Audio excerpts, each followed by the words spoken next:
दर्द ਕਿਹੜੀ जगह ਤੇ ਫੀਲ ਹੁੰਦੀ? ਮੈਂ ਮੁxtਲਿਫ ਜਗ੍ਹਾ ਤੇ ਹੱਥ ਲਾਵਾਂਗਾ, ਮੇਰੇ ਬੱਚੇ ਮੈਨੂੰ ਦੱਸਣਾ ਹੈ। ਸਭ ਤੋਂ ਪਹਿਲੇ ਤੂੰ ਸਮਝਾ ਦਰਦ ਕਿੱਧਰ ਨੂੰ ਹੈ, ਕਿੱਥੋਂ ਕਿੱਥੇ ਹੋ ਰਹੀ ਹੈ? ਇਹ ਦਰਦ ਆਉਂਦੀ ਹੈ ਤੇ ਜੀ ਇਹ ਉਂਗਲਾਂ ਨੂੰ ਜਾਂਦੀ ਹੈ ਇੱਧਰ। ਇਹ ਉਂਗਲਾਂ ਨੂੰ ਜਾਂਦੀ ਹੈ? ਹਾਂਜੀ, ਇਹ ਰਹਿੰਦੀ ਹੈ ਜੋੜ ਦੇ ਵਿੱਚ ਹੀ। ਇੱਥੇ ਜੀ ਇਸ ਪਾਸੇ ਆਉਂਦੀ?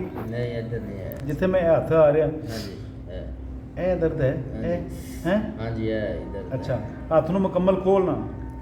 ਹੁਣ ਇਹ ਖਿੱਚ ਆਉਂਦੀ ਹੈ ਦੋ ਉਂਗਲਾਂ ਹਾਂਜੀ 'ਚ? ਇਹ ਪੂਰਾ ਕੜਾਹ ਪੈ ਗਿਆ, ਉਂਗਲਾਂ ਪੂਰੀਆਂ ਖੁੱਲਦੀਆਂ ਨਹੀਂ ਹੈ। ਜਿਸ ਤਰ੍ਹਾਂ ਕਿ ਇਹ ਹੱਥ ਖੁੱਲਦਾ ਨਾ ਜੀ, ਉਸ ਤਰ੍ਹਾਂ ਨਹੀਂ ਇਹ ਨਹੀਂ ਖੁੱਲਦੀਆਂ। ਇਹ ਅੱਛਾ, ਉਹ ਪਰ ਇੱਟ ਪਈ ਹੈ, ਇਹਨੂੰ ਚੁੱਕਾਂ ਇੱਕ ਹੱਥ ਨਾਲ।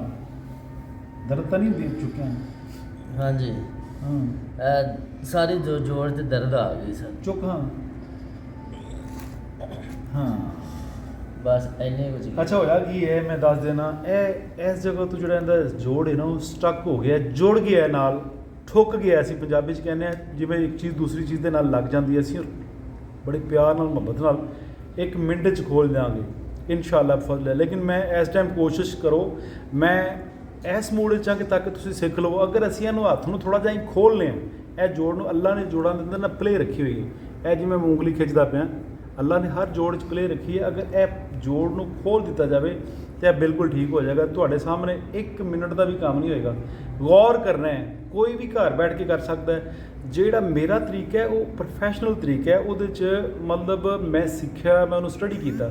ਲੇਕਿਨ ਆਮ ਬੰਦਾ ਵੀ ਇਹਨੂੰ ਘਰ ਕਰ ਸਕਦਾ ਹੈ। ਅਗਰ ਕਿਸੇ ਨੂੰ ਤਕਲੀਫ, ਘਰ ਮਰੀਜ਼ ਨੂੰ ਕਿਸੇ ਨੂੰ ਹੁੰਦੀ ਹੈ, ਕਿਸੇ ਕੋਈ ਫੈਮਿਲੀ ਦਾ ਕੋਈ ਮੈਂਬਰ ਹੈ ਕਿਸੇ ਨੂੰ ਤਕਲੀਫ ਹੈ, ਉਹਨੂੰ ਕੋਸ਼ਿਸ਼ ਕਰੋ ਇਸ ਤਰ੍ਹਾਂ ਜਿਵੇਂ ਮੈਂ ਕਰਦਾ ਪਿਆ, ਇਨਸ਼ਾਅੱਲਾ ਅੱਲਾ ਉਹਦੇ 'ਚ ਫਾਇਦਾ ਪਾ ਦੇਗਾ। ਇਹ ਦਰਦ ਹੈ ਬੇਟੇ? ਹਾਂਜੀ ਇਹ। ਅੱਛਾ,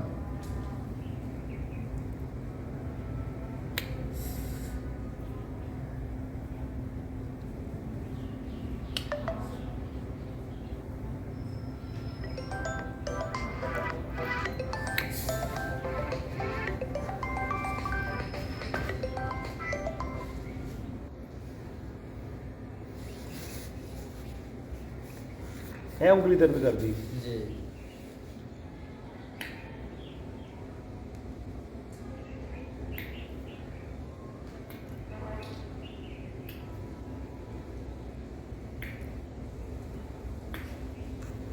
बच्चे ਹੁਣ चेक कर जरा कैसा है? दर्द कितने खिंचावट कितने ईजी हो गया? ਹੁਣ जरा सीट में चुकना जरा।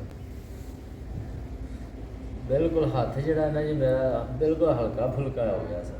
ठीक हो गया? ਹਾਂਜੀ चल मेरा पुत्र चुक हाँ जरा। कैसा है?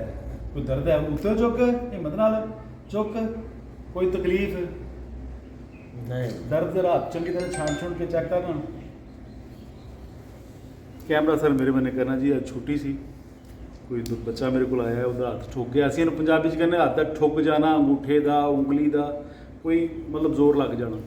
ਇਹਨੂੰ ਸਿਰਫ ਖਿੱਚ ਕੇ ਤੇ ਖੋਲ੍ਹਣਾ ਹੈ। ਅੱਲਾ ਨੇ ਜਿਸਮ ਦੇ ਹਰ ਜੋੜ 'ਚ ਪਲੇ ਰੱਖੀ ਹੋਈ ਹੈ। ਜੇ ਉਹ ਪਲੇ ਬਰਕਰਾਰ ਰਵੇ ਤੇ ਤੰਦਰੁਸਤੀ ਹੈ, ਫਿਰ ਤੁਸੀਂ ਝੁਕ ਸਕਦੇ ਹੋ, ਮੂਵਮੈਂਟ ਕਰ ਸਕਦੇ ਹੋ। ਜੇ ਉਹ ਜੋੜ ਆਪਸ ਵਿੱਚ ਠੁੱਕ ਜਾਵੇ, ਵੈਲਡਿੰਗ ਹੋ ਜਾਵੇ, ਜੱਫੀ ਪਾ ਲਵੇ, ਫਿਰ ਉਹ ਜੋੜ ਡਿਸਟਰਬ ਕਰਦਾ ਹੈ। ਕੋਸ਼ਿਸ਼ ਕਰੋ ਸਿਰਫ ਇਹਨੂੰ ਇਨਸਾਨੀ ਜਿਸਮ ਨੂੰ ਖਿੱਚਣਾ ਹੈ। ਅੱਲਾ ਨੇ ਪਲੇ ਰੱਖੀ, ਟੁੱਟਦਾ ਕੁਝ ਨਹੀਂ। ਲੇਕਿਨ ਹੱਦ ਤੋਂ ਜ਼ਿਆਦਾ ਜ਼ੋਰ ਨਹੀਂ ਲਾਣਾ, ਉਹਨਾਂ ਕੁ ਜ਼ੋਰ ਲਾਣਾ ਜਿੰਨੀ ਜਿਸਮ ਦੇ ਵਿੱਚ ਕਪੈਸਿਟੀ ਹੈ।